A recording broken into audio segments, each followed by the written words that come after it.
किन डराउँछु? पछाडि कुरा काट्ने मान्छेलाई चाहेर पनि रोक्न सकिँदैन। हुन त तिमीले भनेको कुरा पनि ठिकै हो सबिन, तर हेर न, श्रीमान अर्कोसँग लागेका अनि श्रीमानले छोडेका महिलाहरूलाई यो समाजले हेर्ने दृष्टिकोण नै कति फरक पर्ने रहेछ। म तिमीलाई रानी बनाउन सक्छु। के भन्नुभएको विवेक दाइ तपाईले? म हजुरको बुढीलाई भनिदिन्छु।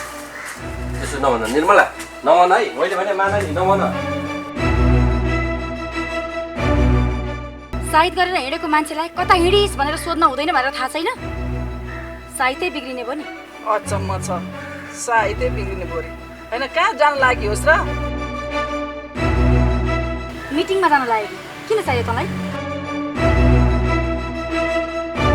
गीत सङ्गीत बिना एकछिन पनि बस्न सक्नुहुन्न है? हो बहिनी, जुन दिन मेरो सास रोकिन्छ त्यो दिन यो पनि रोकिन्छ होला। मान्छेको जिन्दगी पनि जसरी बितायो त्यसरी नै बित्ने रहेछ। वास्तवमा जिन्दगी के हो जस्तो लाग्छ दाइ तपाईलाई? खुसी हुनेहरूका लागि जिन्दगी सङ्गीत हो, दुखी हुनेहरूका लागि जिन्दगी शून्यता हो। यो सब के हो विवेक दाइ? घरमा श्रीमती छोरी हुँदा हुँदै पर स्त्री लिएर जङ्गल जङ्गल घुम्न तपाईलाई अलिकति पनि लाज लागेन? के को लाज? बरु मलाई सिधै डाहा लाग्यो भन्न, काहीँ नभएकी ढोइबा अर्कालाई डिस्टर्ब गर्न आउँदै रहेछ। त आफ्नो आफ्नो बाटो लाग्न। को हो त छिमेकी? तपाईको बुढा।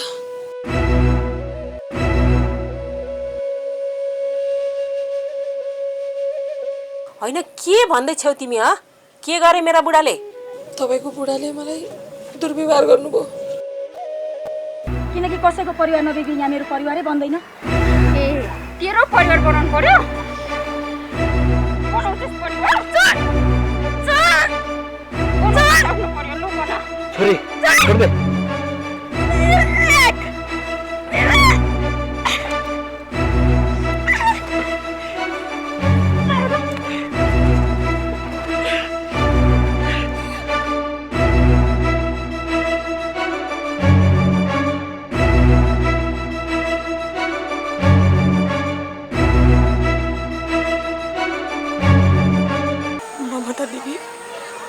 तपाईले भनेका कुराहरू सबै साँचो हो। तिमीलाई यसरी विश्वास लाग्दैन भनेर मैले प्रमाण लिएर आएको छु। ल हेर त नपत्याए। बिहे गरेर बुढाबुढी हुनु मात्रै ठुलो कुरा होइन, एकअर्कालाई बुझ्नु, एकअर्काको भावना मिल्नु पो ठुलो कुरा हो त।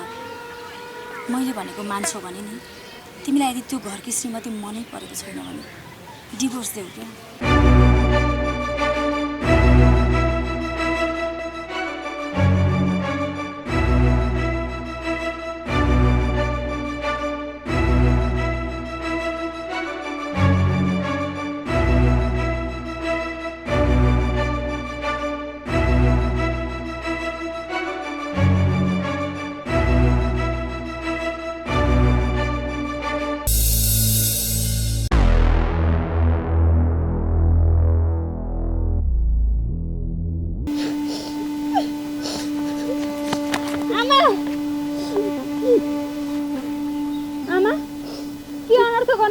तपाईले यो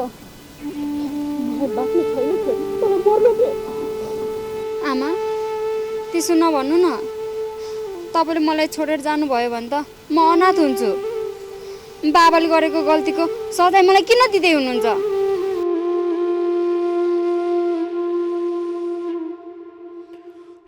यसरी आत्महत्या गरेर समस्याको समाधान हुन्छ भने खैल्याउनु आमा, मै मरिदिन्छु। त्यसो नभन छोरी, तिमीले जीवनमा धेरै कुराहरू गर्न बाँकी छ।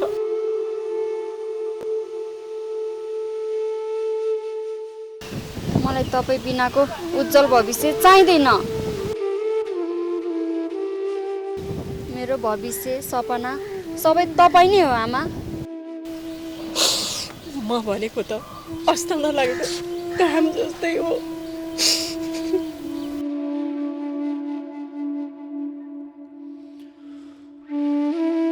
तर तिम्रो बुवाले दिएको पीडा सहन मलाई धेरै गाह्रो भयो छोरी, धेरै गाह्रो भयो।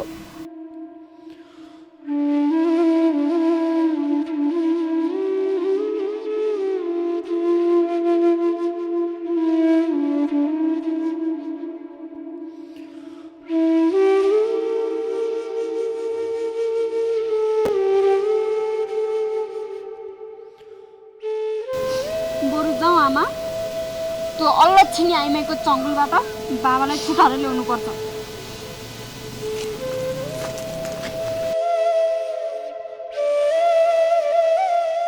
ममता दिदी, हेर्नु न, आमा त मर्न पो जानुभएछ, सम्झाइदिनु न। मैले तिमीहरूको सबै कुरा सुने। यो सबै मेरै कारणले भएको सावित्री। मलाई अलिकति पनि भान भएन मेरो त्यो कुराले तिमीले यति ठुलो कदम चाल्छौ भनेर।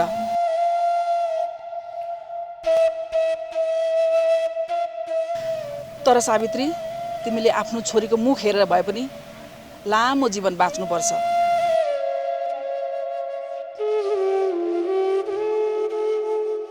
सावित्री, एउटा जाबो परस्त्रीको लागि तिमीले आफ्नो प्राणको आहुति दिनु के यो सही निर्णय हो? हो ममता दिदी, तपाईँले सही कुरा गर्नुभयो। त्यस्ता अलक्षिणी आइमाईहरूको लागि आफ्नोलाई पराइलाई आफ्नो ठान्नेहरूको लागि मैले किन परान त्याग्नु? सावित्री, राम्ररी सुन है, यो सबै समस्याको समाधान हामी सबैजना मिलेर गर्नुपर्छ।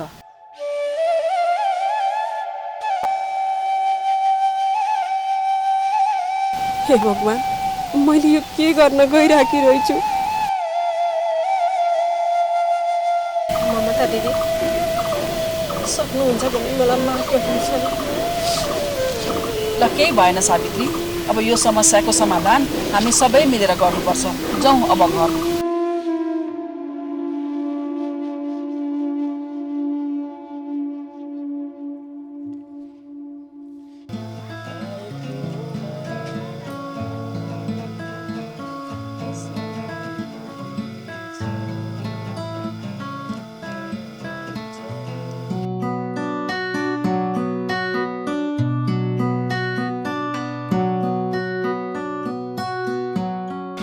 ए रोहन भाइ, कति बजाइरहन्छ यो म्युजिक यार, एकछिन त रोक न।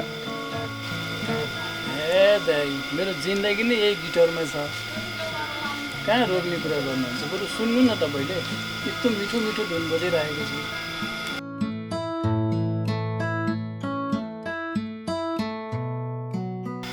ल ल भइगयो, चिया हो।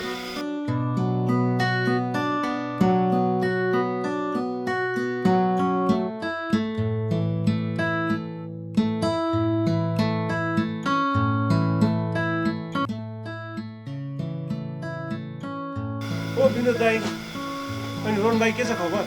ओहो सबिन दाई, सन्चै हुनुहुन्छ? आउनु न चिया खानालाई, माथि नै आउनु, चढ्नु न उताको। चिया खाने र? अनि विनोद दाई, गाउँघरतिर कुरा त गाईकै सुन्छु, खास कुरा के हो? त्यस्तो केही होइन, तैँले नचाहिने कुरा कसले सुनायो तँलाई फेरि?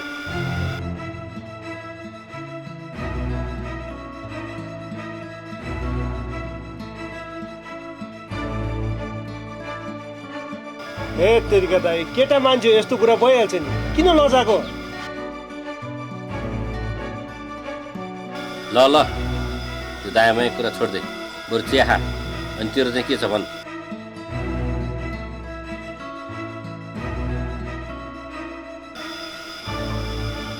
ल ल, धेरै नचाहिने कुरा गर्ने होइन, भेटघाट चाहिँ भइरहनु पर्छ साथीभाइहरू। ल तनी म्युजिकमा धेरै नरमाएर लाग्यो, अब म चाहिँ काम छ मेरो है। तपाईँले पैसा कति भयो?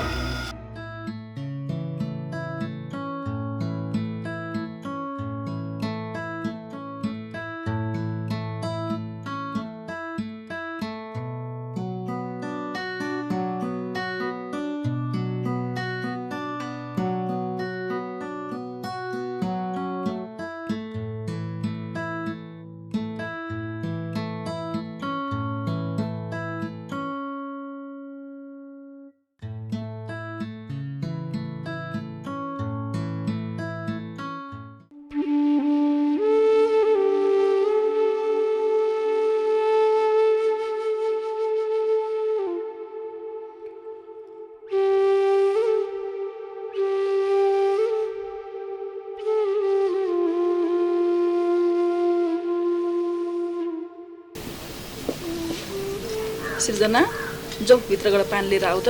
हस् दिदी।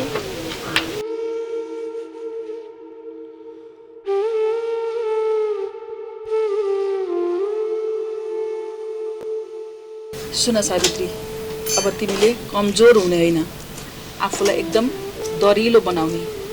रुने त तिनीहरूले पर्छ। यति माया गर्ने छोरी छे, छोरीको मुख हेरेर पनि तिमीले हामीले बाँच्नुपर्छ। हामी नारी कहिलेदेखि यसरी कमजोर भयौँ भन त। ल पानी खाऊ। नरोएर के गर्ने ममता दिदी, म पनि त मान्छे हो, मेरो पनि त मन हो। दिनरातको यो टचा सर बाँच्नुभन्दा त मरेकै देश हुन्छ। त्यसो भएर म मर्न गएकी थिएँ दिदी, रही पनि के गर्ने। यो छोरीको माया, यो बालकैदेखि भित्रिएको घर र हजुरहरूको मायाले गर्दा म मर्न सकिनँ दिदी।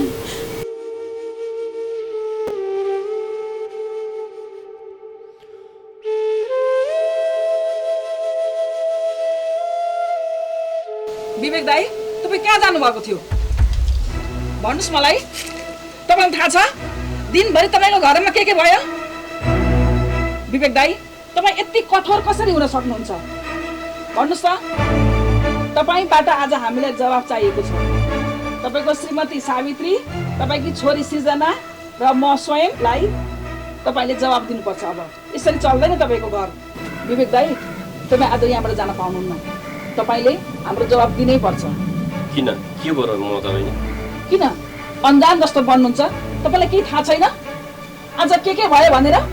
विवेक दाई, तपाईँ निर्दोष बनेको बहाना नगर्नुहोस्। तपाईँलाई सब थाहा छ, सब थाहा छ र के कसरी किन कहाँ कसको कारणले भइरहेको छ भन्ने कुरा पनि तपाईँलाई राम्ररी थाहा छ विवेक दाई। अब हामी यसै तपाईँलाई छोड्नेवाला छैनौँ। तपाईँ सुध्रिनुपर्छ विवेक दाई, तपाईँ सुध्रिनै पर्छ। यसरी एउटा पर स्त्रीको लागि तपाईँले आफ्नो घर परिवारलाई यसरी रात दिन आँसुमा डुबाउन पाउनुहुन्न। तपाईँको कारणले आज सावित्रीले आत्महत्या गर्न गएकी थिए।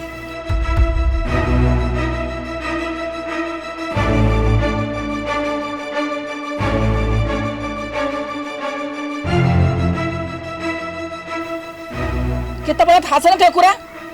तपाईँले कहिले सोच्नु भएन? तपाईँको कारणले तपाईँको घरमा आज यो स्थिति आउँछ भने तपाईँले कहिले पनि कल्पना गर्नु भएन होइन? एउटा पर स्त्रीको लागि यत्रो सन्तानको आमालाई तपाईँले आत्महत्या गर्न सम्मको स्थितिमा पुर्याउनु भयो।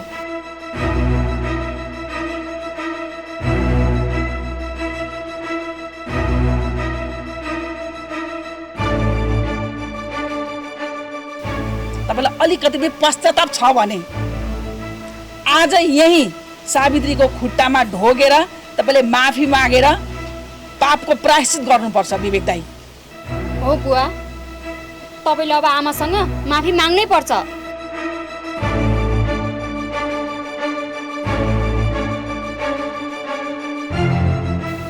म तपाईँ यो मेरो घरको कुरा हो।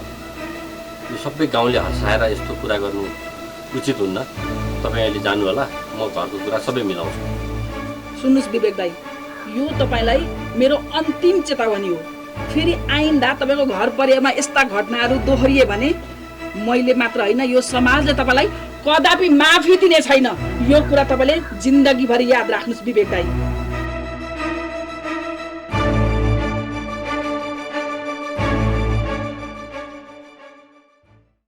छोरी, तपाईँलाई माफ गर्छु, मबाट गल्ती भएकै हो छोरी। माफी मसँग होइन बुवा, आमासँग माग्नुहोस्।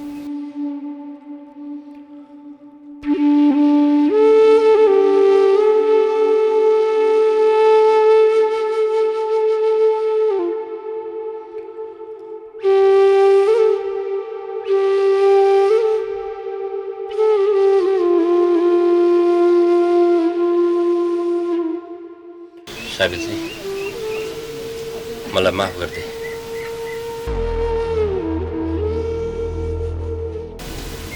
मैले ठुलो गल्ती गरेँ। कतिचोटि माफ गर्ने तपाईँलाई हो? कतिचोटि माफ गर्ने? एकचोटि होइन, दुईचोटि होइन, जहिले यस्तै गर्नुहुन्छ तपाईँ। गाउँ समाज छर छिमेकी तपाईँलाई अलिकति लाज शर्मा लाग्दैन? यत्रो बिहे गर्ने बेला भइसकेको छोरी छ, तपाईँले यसरी हिँड्न सुहाउँछ? सावित्री, मलाई माफ गरिदे। मबाट ठुलो गल्ती भयो। मैले सोचेकै थिएन कि यति सानो कुराले यत्रो परिस्थिति आउँछ भनेर। अहिलेसम्म जे भयो भयो, अब दोहोरिन छैन। सावित्री, मलाई बुझ्ने कोसिस गर।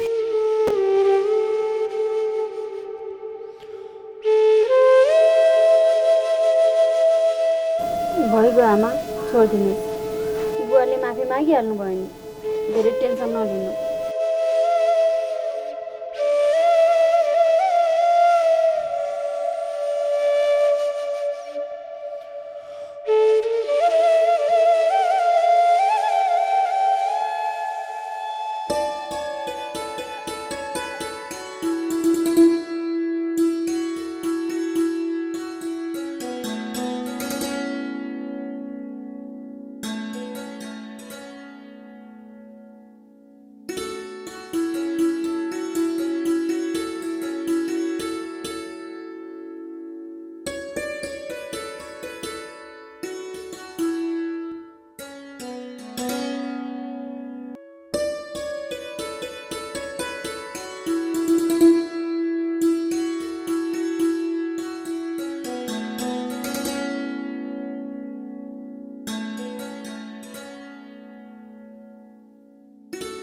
सबिन, तिमी आयौ?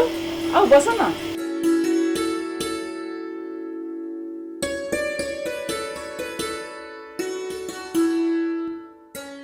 आउन त आयो ममता, कसको घरमा बोलायो तिमीले? मेरै घर नि, मैले किनेको नि यो घर। कति पुरानो घर मात्रै बसिराख्नु भनेर। तिमीले त तिम्रो बुढोले पैसा पठाउँदैन भन्थ्यौ त, यत्रो घर किनेथ्यौ। विजयले पहिला त मलाई नै पैसा पठाउने त हो नि। अहिले पो पर स्त्रीहरूसँग लागेर मलाई माया मार्दैछ। त्यही विजयले पठाएको पहिलाको पैसा तराईको जग्गा पनि अलिअलि बेचेँ, अनि त्यसमा थपथाप गरेर यो घर लिएको। कस्तो लाग्यो तिमीलाई मेरो घर? यत्रो घर किनिसकेछौ, तिमीले मलाई भनेकै छैन त। अनि म तिमीलाई अस्ति भनेको थिएँ नि फोनमा, म तिमीलाई सरप्राइज दिन्छु केही दिनमा भनेर। यही त हो नि सरप्राइज। तिमीलाई मन परेन मेरो घर? अहिले मलाई हतार छ, बाहिर एउटा सानो काम छ, म निस्किहालेँ। तर पार्टी चाहिँ खुवाउनु पर्छ नि है।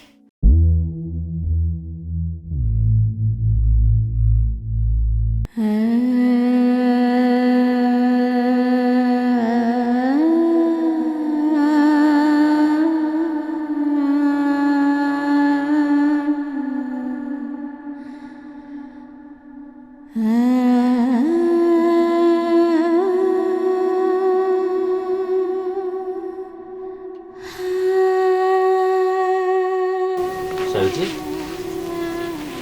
अझ रिस मरा खेल्दिनु? किन रिसाइरहेको छ? के भयो? कामै रिसाउने गर्दै हिँड्नु भएको छ त, नरिसाएर के गर्नु? हाँसेर बस्नु। भइगयो नि त, गल्ती भने मान्छेबाटै हुन्छ।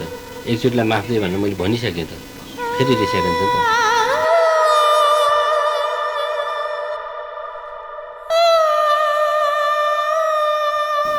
फेरि खानासाना नि बनाएर हिँड्छ। नानी कहाँ गई त?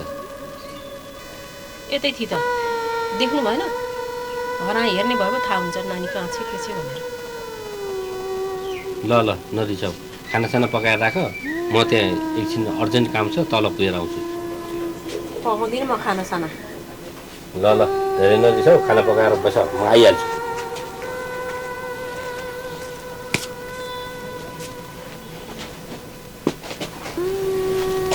हेर नि त्यहाँ घरबाट निस्किने बाहना। बुढो भएर पनि कहिले बुद्धि नपस्ने भइहाल्यो। कस्तो आपत आइपर्यो।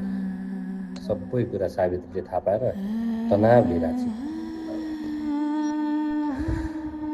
अब एकपल्ट नितुलाई भेटेर सबै कुरा भनेर सम्झाउनु पर्यो, केही समयको लागि तिमी र म नभेटौँ भनेर।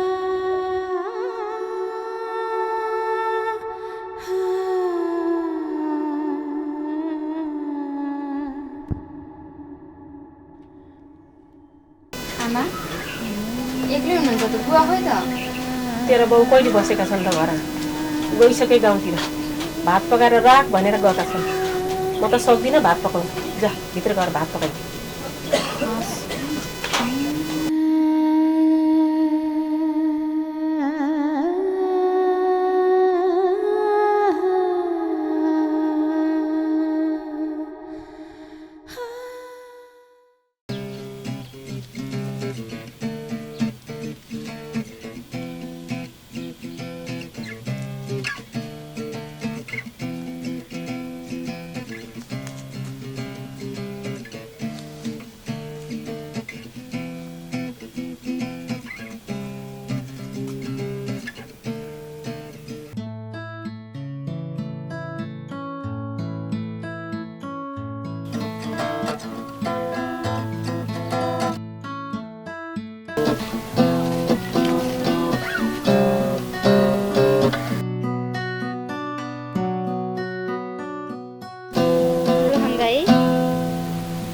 कति मिठो धुन बजाउनुहुन्छ है तपाईँको यो धुन सुनेर त मनै आनन्द हुन्छ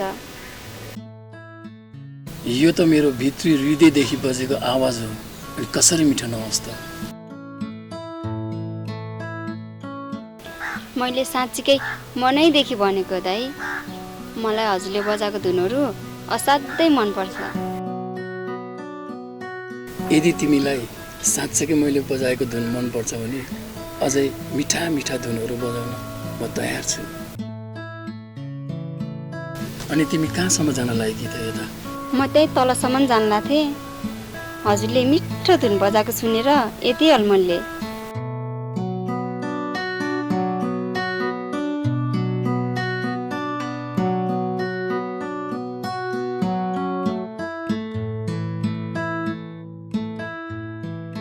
यिनीहरूको यस्तो चक्कर चलाएर छ र पो त पख तिमीहरूलाई अब मैले के गर्छु सब गाउँलेलाई भनेर यिनीहरूको यस्तो बेइज्जत गरिदिन्छु ल अहिले जान्छ है दाइ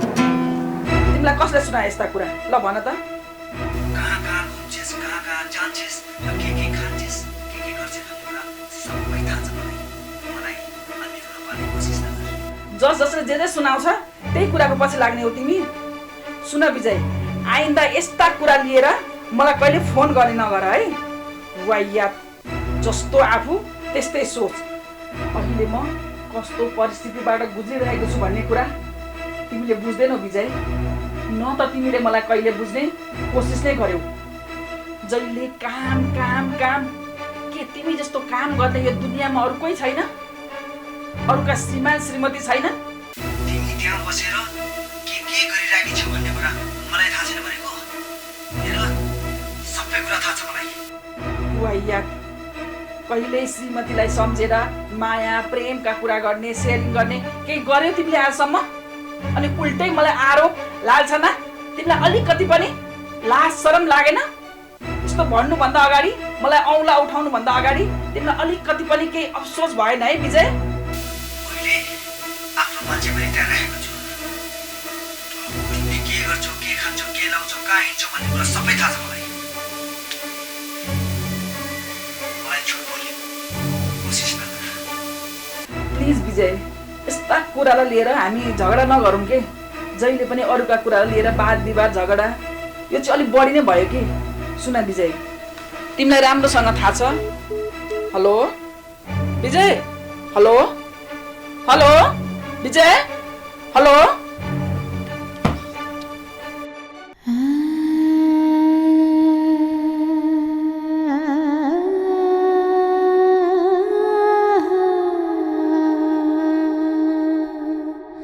घरको बुहारीले यस्तो ठुलो स्वर बोलेको अलक्षिण हो राम्रो होइन टोल छिमेकले के भन्छन् त्यो विदेशमा भएको छोरालाई कति कचकच गरे तिमीलाई के नपुग्दो छ सबै थोक त हामीले पुर्याइदिएकै छ मान्छेले हेर्दा फलानाकी बुहारी कति राम्री सुशील भनुन् तिमीलाई के नपुग्दो छ किन रिसाइरहन्छौ? केमा चित्त बुझेन? लु मलाई भन, बसेर कुरा गरौँ।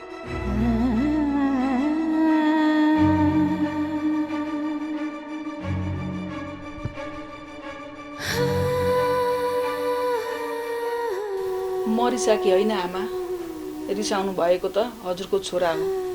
उहाँलाई कसैले मेरो विरुद्धमा भड्काइरहेको छ, नचाहिने कुराहरू लाइरहेको छ। कोसँग लागि कहाँ गई के गरी तपाईँले देखिरहनु भएको छ। म के गर्छु, कहाँ जान्छु, कोसँग हिँड्छु भन्ने कुरा। यी यस्ता खालका आरोप लालछना मैले कहिलेसम्म सहने आमा? भन्नुहोस् त, तपाईँ पनि त एउटा महिला हो नि। हो, उहाँ विदेश जानुभएको छ हाम्रै लागि होइन, पैसा कमाउन, राम्रो घर बनाउन, राम्रो गाडी किन्न जानुभएकै हो। तर त्यो भन्दा भन्दै मैले कति सहूँ? मैले यहाँको तनाव सहूँ कि घर व्यवहार सम्हालौँ कि उहाँको रात दिनको टर्चर यातना। एउटा श्रीमतीमाथि विश्वास छैन भने त्यो सम्बन्ध कसरी टिक्छ आमा? कसरी दिगो रहन्छ? आफै भन्नुहोस् त। तपाईँ महिला भएर म बुहारी भएको ठाउँमा बसेर हेरिदिनुहोस् त एकचोटि आमा। यसमा तपाईँको छोराको गल्ती छ कि मेरो गल्ती छ? हेर्नुहोस् आमा, दुई छाक लाउनु खानु मात्रै जिन्दगी होइन। श्रीमान श्रीमती बिचमा माया प्रेम हुनुपर्छ, विश्वास हुनुपर्छ सबैभन्दा ठुलो कुरा। जबकि तपाईँको छोरालाई म माथि विश्वास नै छैन, सधैँ आरोप लाउने, आफ्नो श्रीमतीलाई अरू पुरुषहरूसँग जोडेर कसरी त्यो सम्बन्धमा बस्न सक्छ? आफै भन्नुहोस् त। शङ्का गर्नुपर्ने मैले, आरोप लालछना लाउनु पर्ने मैले हो। तर उहाँले चाहिँ अरूको कुरामा लागेर, अरूको लहलहीमा लागेर मलाई चाहिँ शङ्का गरिरहनु भएको छ। अनि यो म कसरी सहन सक्छु आमा? ल तपाईँ आफै भन्नुहोस् त, यसको जवाब छ तपाईँसँग? म तिम्रो केही सुन्न सक्दिनँ। मैले 9 महिनासम्म कोखमा बोकेको छोरा, म उसको कुरा विश्वास गर्छु। घरमा यो ठुलो स्वर हुनु भएन, यो किचकिच म सहन सक्दिनँ। आइन्दा यो घरमा ठुलो स्वर नहोस्, म गएँ।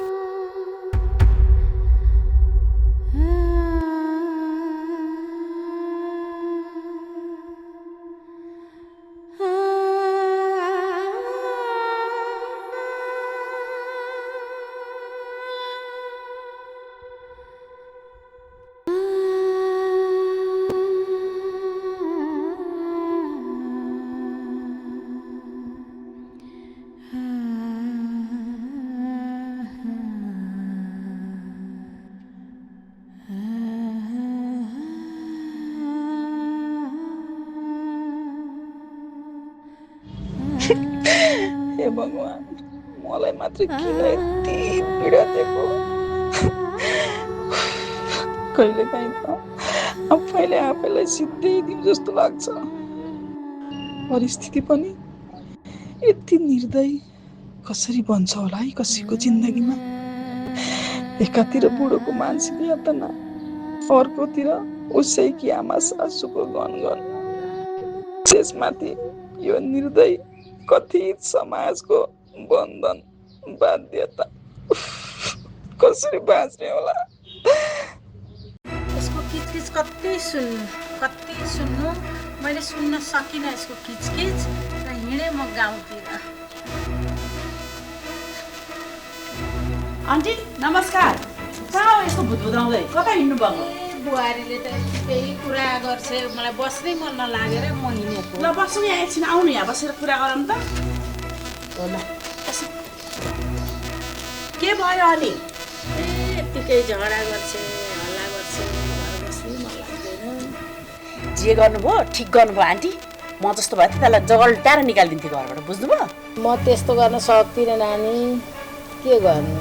तपाईँलाई अर्को कुरा भन्छु, एउटा कुरा बुझ्नुभयो? के कुरा नानी? हजुर त धेरै सोझी, धेरै सहनु भए रहेछ। म जस्तो भए त उहिले जगल्टाएर निकालिदिन्थेँ। ल आन्टी, मैले भन्ने यति हो, तपाईँ आफै विचार गर्नुहोस्। म अहिले हतारमा छु, म गएँ।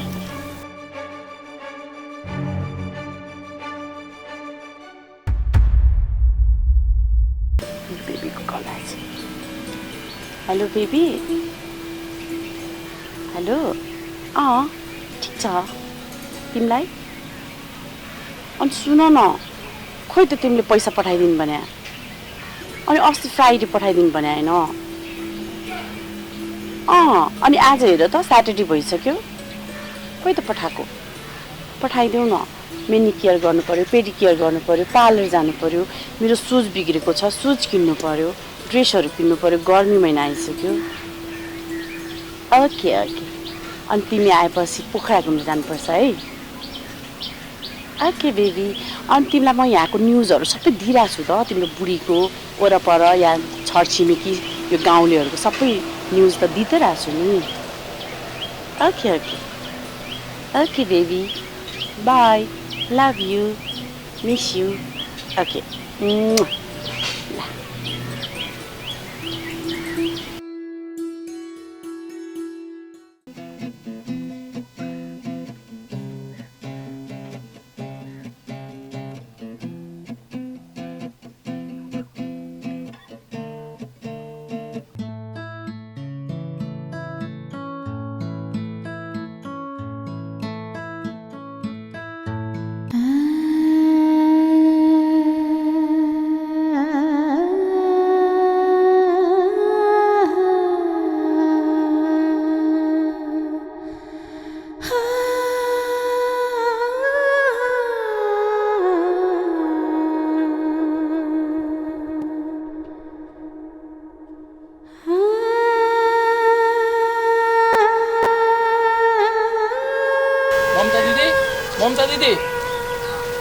ममता दिदी